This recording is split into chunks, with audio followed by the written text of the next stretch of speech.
ஓம் சாய்ராம். சகலம் சாய்பாபா நேயர்களுக்கு என்னுடைய அன்பான வணக்கங்கள். ஹாய் மக்களே, இன்றைக்கி ரொம்ப வித்தியாசமான ஒரு மிராக்கிள் மட்டும் இல்லை, யூஸ்ஃபுல்லான வீடியோட வந்திருக்கேன். விஷ்ணு சஹஸ்ரநாமத்தை பற்றி நம்ம இது வரைக்கும் பார்த்ததில்லை. அதை ஒரு மிராக்கிள் கலந்த வீடியோவாக பார்க்க போகிறீங்க. வீடியோவை லைக் பண்ணிவிட்டு சேனலை சப்ஸ்கிரைப் பண்ணலைன்னா பண்ணிக்கோங்க. இன்றைக்கி நீங்கள் கண்டிப்பாக இந்த வீடியோ முடியும் போது எல்லாருமே விஷ்ணு சஹஸ்ரநாமம் கண்டிப்பாக படிப்பீங்க அப்படிங்கிறத சொல்லிவிட்டு வீடியோக்குள்ளே போகலாமா? வணக்கம். இது சகலமும் சாய்பாபா.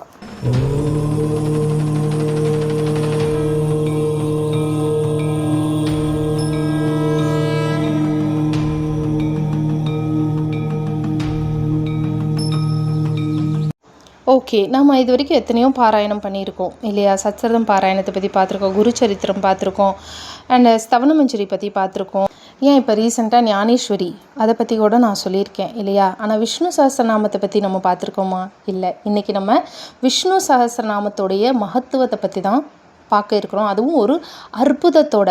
வெறுமனே வாய்மொழியில் நான் இதை படித்தா அது நல்லது இது நல்லதுன்னு எவ்வளவு தான் நான் சொன்னாலும் படிக்கிறவங்க படிப்பாங்க, படிக்காதவங்க படிக்க மாட்டாங்க இல்லையா? அது சாய் சத்திரத்துக்கும் பொருந்தும். ஆனால் இன்றைக்கி ஒரு மிராக்கலோடு வந்திருக்கேன். அந்த மிராக்கல் விஷ்ணு சஹஸ்ரநாமம் செய்த ஒரு மிக அற்புதமான ஒரு லீலையா, ஒரு பெரிய அற்புதம் தான் நான் சொல்லுவேன்.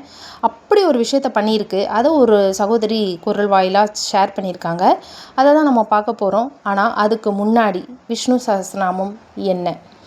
தினம் காலையில் ஷிரடியில் பாபாவுக்கு மங்கள ஸ்நானம் பண்ணும்போது விஷ்ணு சஹஸ்ரநாமத்தை ஒலிப்பாங்க. அந்த விஷ்ணு சஹஸ்ரநாமம் கேட்டாலே மனதுக்கு அப்படி ஒரு அமைதி கிடைக்கும்.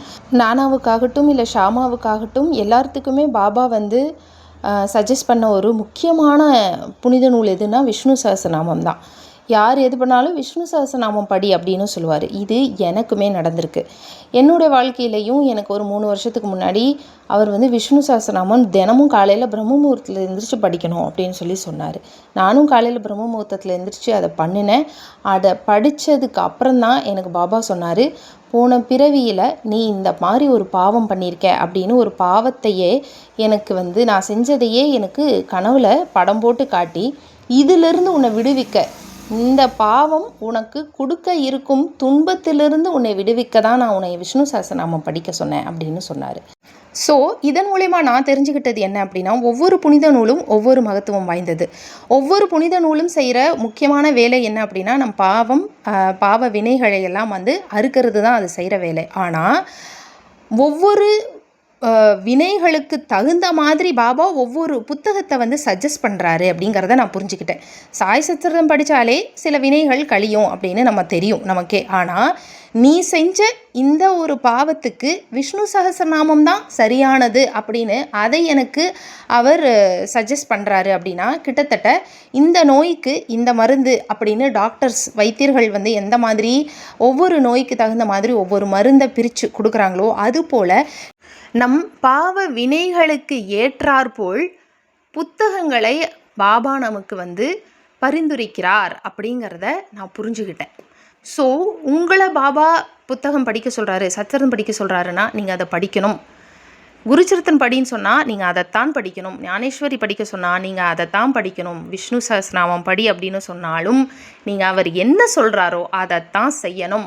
அதை உணர்த்துகிற விதமாக தான், அதாவது அவர் சொன்னால் அதை செய்யணும், செய்யலைனா செய்ய வைப்பார் அப்படிங்கிற மாதிரியான ஒரு விஷயத்தை தான் அற்புதமாக நீங்கள் இப்போ அடுத்து பார்க்க இருக்கிறீங்க. ஒரு சகோதரி அவங்களுடைய பிரச்சனைக்கு, தீராத நோய்க்கு பாபா எப்படி விஷ்ணு சஹஸ்ரநாமத்தை பரிந்துரைத்தார் அப்படின்னு, அது மட்டும் இல்லாமல் எப்படி கையை பிடிச்சி இழுத்து போய் முடியாதவங்களை படிக்க வச்சார், படித்ததுக்கப்புறம் என்ன மிராக்கிள் நடந்ததுங்கிறத தான் இப்போ அடுத்து நீங்கள் ஒரு வாய்ஸ் நோட்டில் கேட்க போகிறீங்க.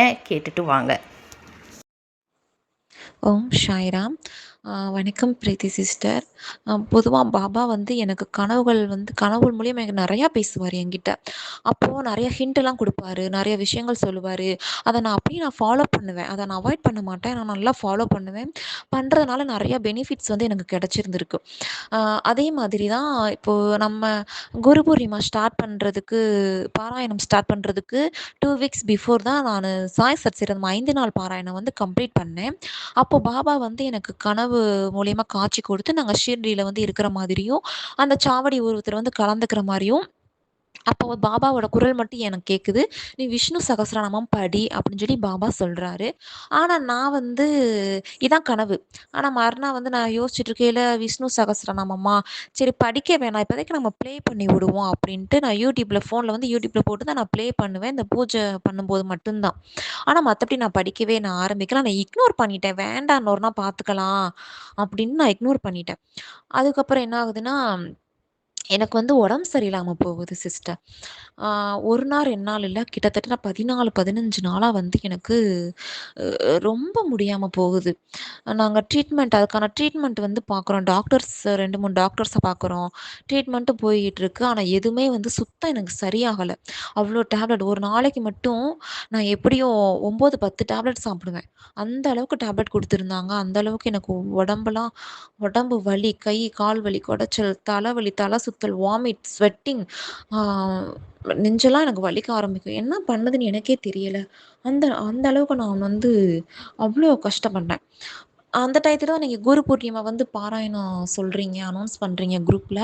ஓகே நம்மளும் பாராயணம் பண்றலான்ட்டு அந்த வழியோட தான் நானு எப்படியும் நம்ம பாபா வந்து குரு பூர்ணிமா பாராயணம் பண்ணணுன்ட்டு அதே மாரி நானு பாராயணமும் நான் பண்ணேன்.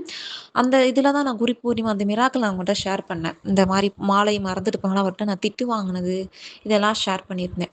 ஆ அப்ப வந்து நான் உடம்பு முடியாம படுத்திருக்கையில வந்து என்ன நடக்குதுன்னா, நான் நெறைய விஷயங்கள் பாபா பத்தி தான் நான் யோசிச்சுக்கிட்டே இருந்தேன். அவர் எனக்கு நெறைய பண்ண மிராக்கிள், அவரு அவரு என்கிட்ட பேசுற விதம், எல்லாத்தையுமே அவர பத்தி நான் ஒவ்வொன்னா நான் அவர்ட்ட யோசிச்சுக்கிட்டே இருக்க தான் எனக்கு திரும்ப இந்த விஷ்ணு சகஸ்ரநாமம் வந்து படிக்க சொன்னது வந்து ஞாபகம் வருது எனக்கு. ஞாபகம் வரவும் நம்மள படிக்க சொன்னார்ல, நம்ம படிக்காம இப்படி இருக்கோமேன்ட்டு, நான் என்ன பண்றேன், புக்க வந்து ஆர்டர் போடுறேன். புக்கும் கெடைச்சிருச்சு, வந்துருச்சு கைக்கு. பட் நான் படிக்காம அத தூக்கி ஓரமா வச்சுர்றேன். இல்ல எனக்கு முடியாம இருக்கு. நான் எப்படி படிக்கிறது? எந்திரிச்சே உட்கார முடியல. இதில போய் நான் எங்கிட்டு இத படிக்கிறதுனால இருக்கட்டும். ஆ இன்னொரு நாள் பார்த்துக்கலான்ட்டு தூக்கி பூஜை ரூம்ல நான் ஓரமா வச்சுட்டு இந்த புக்க பத்தி நினைக்கல. அந்த புக்கு கைக்கு வந்ததுக்கப்புறம், பாபா ஒவ்வொரு ஹிண்ட்டா குடுக்குறாரு அந்த புக்க படிக்க சொல்லி, படிக்க சொல்லி. நெறைய வீடியோஸ் வருது, மெசேஜ் வருது, போஸ்ட்லாம் போடுறாங்க. மெயினா அந்த விஷ்ணு சகஸ்ரநாமம் தான் இருக்கும். அப்புறம் இன்னொரு சாய் டிவோட்டி ஒரு அண்ணா வந்து அவங்க யூடியூபர் தான். அந்த அண்ணாவும் விஷ்ணு சகஸ்ரநாமம் பத்தி டாபிக் வந்து அன்னைக்கு கரெக்ட்டா குடுக்குறாங்க. படிக்க சொல்றன்ற மாரி குடுத்தாங்க. அந்த அத்தியாயத்தையே வந்து படிச்சு காமிச்சாங்க அந்த இதுல. இப்படி இருக்கையில, ஓகே. அ சரி படிக்க தான் சொல்றாரு பாபா அப்படின்றப்ப நான் பாபா வந்து மனசார நெனைக்கிறேன். பாபா என்னால வந்து எனக்கு சுத்த முடியல. நீங்களே பார்க்குறீங்களா? நான் எந்த அளவுக்கு நான் படுத்து கிடக்கிறேன். என்னால முடியலன்னு உங்களுக்கு தெரியுது. அப்படி இருந்தும், நீங்க ஏன் என்ன வந்து இப்படி ஃபோர்ஸ் பண்றீங்க? ஏன்னா அப்படி ஃபோன ஓப்பன் பண்ணா அந்த விஷ்ணு சகஸ்ரநாமம் தான் வரும். எதுனாலும் அதான் வரும். அது மட்டும் இல்லாம என்னோட பொண்ணு 2வது பொண்ணுப்பா. அவளுக்கு வந்து 7 வயசு தான் ஆகுது. அந்த புக்க தற்செயலா கண்ல பட்டுருக்கு. அந்த புக்க கொண்டு வந்து என் கையில குடுக்குறா. "இந்தாம்மா இத நீ படிம்மா. இது மட்டும் நீ ஏன் படிக்காம இருக்க?" நீ கையில குடுத்து திணிக்கிறா. திரும்ப நான் அவ கையிலேயே குடுத்து, "இந்தா எங்க எடுத்தியோ அங்க போய் வையி. என்னால சுத்த முடியல. போ வையி. இதெல்லாம் பாபா பண்ற வேல தான். எந்த நிலைமையில இருக்க? என்ன போட்டு படி படின்னுகிட்டு இருக்காரு." நான் மனசுக்குள்ள பாபாவ வந்து நான் திட்டிக்கிறேன். திட்டவும் ஆம் மறுநாள் வந்து சனிக்கிழமை என்ன நடக்குதுன்னா சிஸ்டர், அதே மாரி முடியாம படுத்திருக்கேன் சிஸ்டர். எனக்கு சத்தியமா சொல்றேன். இது கனவா, நனவான்னே தெரியல. யாரோ பிடிச்சு தூக்கி விடுறாங்க என்ன. போறேன், குளிக்கிறேன். கட கட கடன்னு நான் ட்ரெஸ்ஸ போட்டு ரெடி ஆகுறேன். ஆ காலு தர தரன்னு யாரோ கைய பிடிச்சு இழுத்துட்டு போறாங்க பூஜை ரூமுக்கு. பெட்ரூம்ல இருந்து பூஜை ரூமுக்கு லைட்ட போடுறேன். திரும்ப விளக்கு பொருத்துறேன். விஷ்ணு சகஸ்ரநாமம் புக்க எடுத்து வந்து உட்காந்து படிக்கிறேன். கட கட கடன்னு விஷ்ணு சகஸ்ரநாமம் ஸ்தோத்திரம் பிளஸ் 1000 நாமங்கள். இது 2யுமே நான் படிக்கிறேன் சிஸ்டர். இது எத்தன பேர் நம்புவாங்கன்னு தெரியல. நான் படிக்க, படிக்க, படிக்க என் உடம்புல இருந்த ஒவ்வொன்னா நோயெல்லாம் பறந்து போயிருச்சு. ஃபர்ஸ்ட்டு 2 கை சரியாகுது, 2 கால் சரியாகுது. ஸ்டொமக் பெயினு அது சரியாச்சு. தலை சுத்திக்கிட்டே இருந்துச்சு. அது நிக்கிது. வாமிட்டிங் நிக்கிது. வேர்க்கவே இல்ல. எனக்கு சுத்தம் வேர்க்கவே இல்ல. தலைவலிலாம் நின்றுச்சு. பொதுவா நமக்கு தலைவலி, லேசா தலைவலிச்சா நம்மளால படுக்க தான் தோணுமே தவிர, புக் படிக்க தோணுமா? அன்னைக்கெல்லாம் எனக்கு தலையவே கழட்டி எரிஞ்சிரலாம் போல இருந்துச்சு. அந்த அளவுக்கு அவ்ளோ மோசமா இருந்துச்சு எனக்கு உடம்பு. ஸோ, நான் அப்ப தான் ரியலைஸ் பண்றேன், நமக்கு விஷ்ணு சகஸ்ரநாமம் வந்து நம்ம படிக்க சொன்னது வந்து இதுக்கு தான். நம்ம இந்த மாரி ஒண்ணு வந்து கஷ்டப்பட போறோம். அத அவாய்ட் பண்றதுக்கு தான் இவரு என்ன ஃபர்ஸ்ட்டே என்ன படிக்க சொல்லியிருந்திருக்காரு. பட் அத நான் கண்டுக்காம நான் இக்னோர் பண்ணிட்டேன். அன்னைக்கு அவர் சொல்லியிருந்தாருன்னா, அவர் அன்னைக்கு சொல்லியிருந்தத நான் கேட்டிருந்தேன்னா, உடனே படிக்க ஸ்டார்ட் பண்ணியிருந்தேன்னா, ஒரு 14லாம் 15லாம் சத்தியமா நான் இவ்ளோ கஷ்டப்பட்டுருந்திருக்கவே மாட்டேன். அப்படி இருந்து பிடிவாதமா நான் வந்து படிக்கல. என்னால முடியல. என்ன ஏன் பாப்பா என்ன படிச்சுக்க சொல்லி டார்ச்சர் பண்றீங்கன்னு அவர தான் திட்டுனேன். அப்படி இருந்த சிஸ்டர் என்ன அவரு விடுற மாரி இல்ல. "நீ வா, எந்திரிச்சு வான்ட்டு" என்ன எழுப்பி விட்டதெல்லாம் அவருதான். எப்படி இருக்கும் நம்ம முடியாம ஒருத்தி படுக்கையில எப்படி எந்திரிச்சு போய் போய் படுக்க முடியும்? படிக்க முடியும். அந்த புக்க போய் படிக்க முடியும். அவரு அ அவரு எனக்கு அழுக வேற வருது. எனக்கு என்ன சொல்றதுன்னே தெரியல சிஸ்டர். அவரு என்ன படிக்க வச்சு "நீ இதுக்கு தான் உன்ன படிக்க சொன்னேன்" அப்படின்றத மாரி இருந்துச்சு. இதுக்கு தான் என்ன படிக்க வச்சிருந்திருக்காரு. அப்படி இருந்தும் நீ படிக்கலன்னா, இது உன்ன விட்டு விலகாது. நீ வான்ட்டு என்ன அவர் தான் இழுத்துட்டு போனாரு என்ன. தர தரன்னு இழுத்துட்டு போறாரு. படிக்கிறேன். அது எப்படி படிக்கிறேன்னு எனக்கே சத்தியமா இன்னும் நம்ம தான் படிச்சோமான்ட்டு. ஈவினிங் எப்பவும் போல ஹஸ்பண்ட் ஆஃபீஸ் விட்டு வந்து பார்க்கும்போது, என் ஃபேஸ் அவர் சொல்றாரு சிஸ்டர், "உன் ஃபேஸ் என்னம்மா இவ்ளோ பிரைட்டா இருக்கு?" அப்டின்னாரு. ஏன்னா, அவ்ளோ மோசமா இருந்துச்சு. என் முகத்த பார்த்து பார்த்து, "இந்த பிள்ளை ஏன் இப்டி இருக்கு? நீ ஏன் இப்டி இருக்க? உன் முகத்த பாரு, எப்டி இருக்கன்னு பாரு. எப்டி வாடி போய் கிடக்குற?" அப்டின்ட்டு. காலையில பார்த்துட்டு போனவங்க திரும்ப அவரே சாயந்தரம் வந்து பார்க்கும்போது, "என்ன பண்ண?" அப்ப நடந்ததெல்லாம் சொன்னேன். இந்த மாரி நடந்துச்சு. இந்த மாரி புக்கெல்லாம் படிக்க சொன்னாரு. இதத்தான் நான் படிச்சேன். இது படிக்கவும் தான் எனக்கு இப்டி ஆயிருச்சு. சரியாயிருச்சு. நான் நல்லா இருக்கேன். நான் தைரியமா உங்கட்ட பேசிக்கிட்டு இருக்கேன். அப்பலாம் நான் சொன்னேன். அ எல்லாத்துக்கும் நான் ஒண்ணு சொல்றேன் சிஸ்டர். நிஜமாவேவும் பாபா வந்து எது பண்ணாலும் நம்ம நல்லதுக்காக தான் பண்ணுவாரு. இத பண்றியா? அத பண்றியா? இது இத இப்படி பண்ணு, அப்படி பண்ணு சொல்றதெல்லாம் நம்ம நல்லதுக்கு தான்.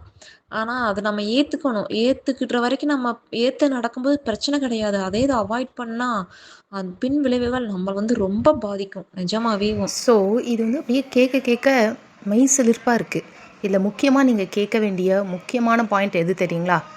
பாபா எது சொன்னாலும் அதை உடனடியாக செய்ய வேண்டும். அப்படி செய்யாவிட்டால் அந்த நன்மை நம்மை வந்து அடையாது. ஏன்னா அவர் எது சொன்னாலும் எது செய்ய சொன்னாலும் அதுக்கு பின்னாடி 100 இல்லை 200 இல்லை 500% நன்மை தான் இருக்கும்.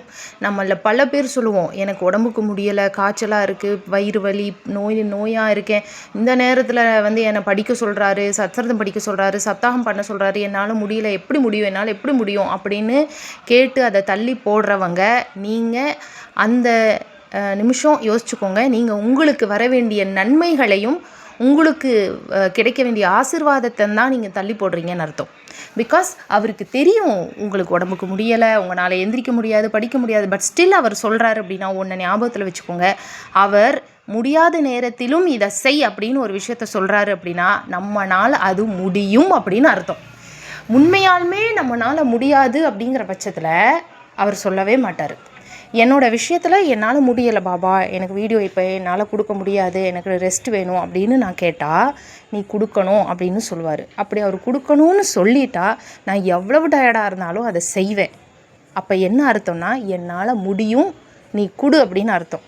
சில சமயம் நானாகவே செய்யலாம், வீடியோ கொடுக்கலாம் அப்படின்னு முயற்சி பண்ணாலும் வேண்டாம் அப்படின்னு அதை தள்ளி போட்டு ரெஸ்ட்டில் விட்டுருவார். அப்படின்னா என்ன அர்த்தம்னா நீ ஏன் முயற்சி பண்ணாலும் வேண்டாம், நீ ரெஸ்ட் எடு, இன்றைக்கி வீடியோ வேண்டாம் அப்படிங்கிற மாதிரி அவர் சொல்கிறாரு.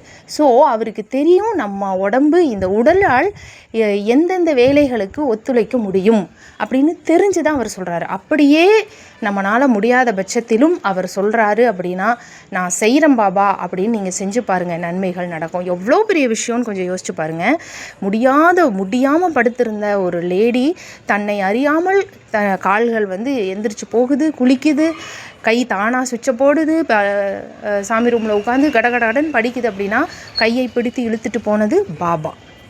அது ஒரு உணர்வு. பாபா அப்படிங்கிறது ஒரு ஃபீல். அவங்க சொல்கிறாங்க இல்லையா, யாரோ என்னை பிடிச்சி இழுத்துட்டு போகிற மாதிரி இருந்தது, அதெல்லாம் தான் உணர்வு. பாபா கடவுள் நம்ம கூட இருக்காரு அப்படின்னா நம்மை அறியாமல் கால்கள் அவங்கள நோக்கி நடக்கும், கைகள் நல்லதை மட்டுமே செய்யும், மனது நல்லதை மட்டுமே சிந்திக்கும்.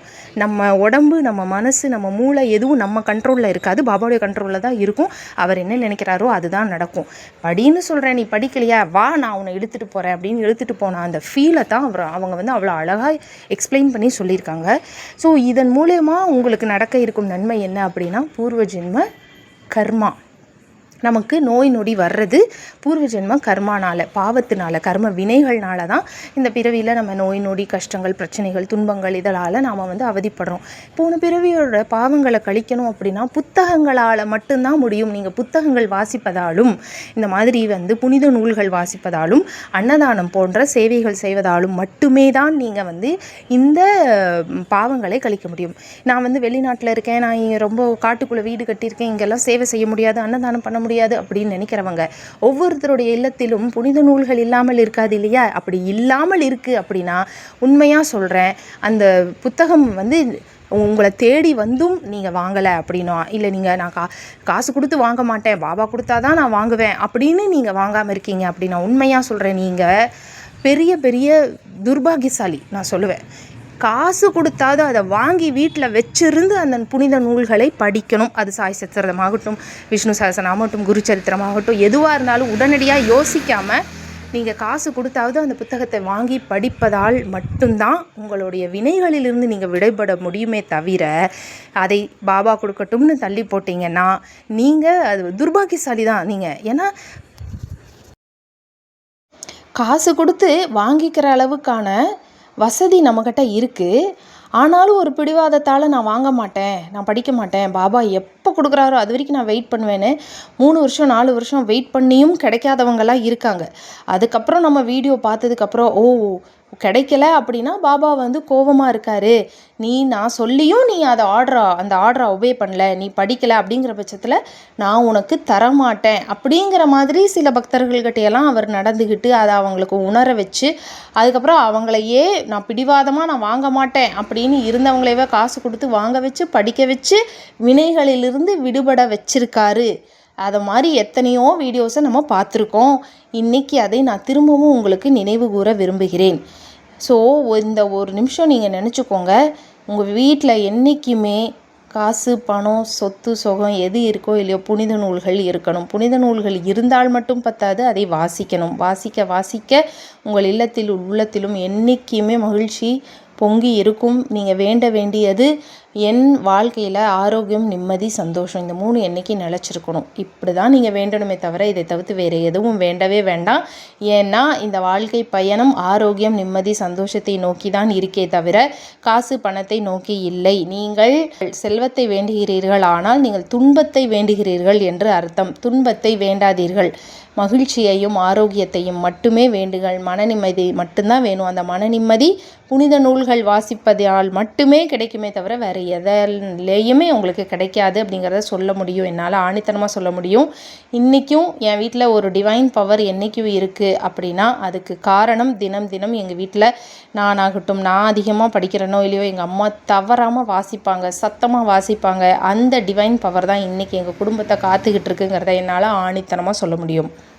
ஸோ எப்படி இருந்துச்சு இந்த வீடியோ? நல்லா யூஸ்ஃபுல்லாக இருந்துச்சா? கிளாரிட்டியாக இருந்தால் அண்ட் இந்த மிராக்கிள் எப்படி இருந்துச்சு? செம குஸ்பமாக இருந்துச்சுல? கமெண்ட் பண்ணிவிட்டு, லைக் பண்ணிவிட்டு, ஷேர் பண்ணுங்கள். எல்லோரும் தெரிஞ்சுக்கிட்டும்.